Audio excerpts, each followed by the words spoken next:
ودود فاطمی صاحبہ آن سپلیمنٹری. شکریہ deputy speaker صاحب. اسپیکر صاحب میرا ان سے پارلیمنٹری سیکرٹری صاحب سے سوال ہے کہ پاکستان میں جو سب سے بڑا پرابلم ہاسپٹلس میں ہوتا ہے وہ ہے inadequate professional services by the nurses. تو یہ نرسنگ سے ہمیں یہ کیا بتائیں گے کہ ان نرسز کی ٹریننگ کتنی ہوتی ہے اور کون سی ہوتی ہے, اور پاکستان میں کتنے نرسنگ کونسل, کیونکہ اگر آپ دیکھیں تو ہر ہاسپٹل میں سب سے زیادہ ضرورت جو ہے وہ نرسوں کی ہوتی ہے. بغیر نرسز کے کوئی ہاسپٹل چل نہیں سکتا ہے. تو اس کے لیے اور جتنی شکایتیں آتی ہیں پاکستان میں وہ یہی ہے کہ پوسٹ سرجری پرابلمز بہت ہوتے ہیں, اور that is because of the irresponsibility اور non professionalism of the nurses. تو اس کے لیے گورنمنٹ کیا کر رہی ہے, کتنے نرسنگ کونسل ہیں اور ٹریننگ کس قسم کی ہو رہی ہے؟ شکریہ. شکریہ. نیلسن صاحب. شکریہ اسپیکر صاحب.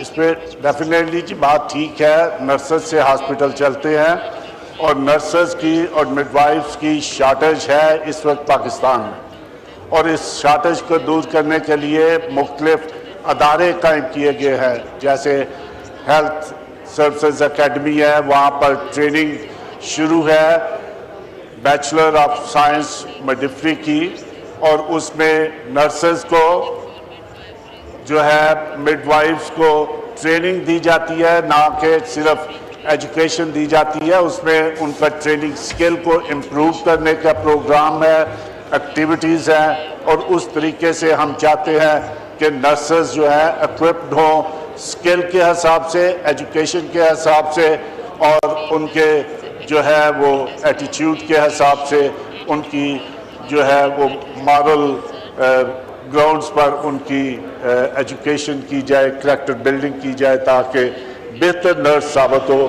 اور اس طریقے سے اور اداروں کو بھی انکریج کیا گیا ہے, اور یہ ایک روڈ میپ بنایا گیا ہے کہ اگلے 5 سالوں میں جو ہے وہ نرسز کو کم از کم ہر سال 1500 مڈ وائفس ٹرینڈ ہوگی, اور اس وقت جو ریشو ہے وہ 0.06 ہے فار 1 پر 100 پر 1000 پاپولیشن, اور اس کو بنایا گیا ہے کہ 3.3 نرسز ہوں گی پر 1000 پاپولیشن پر 2030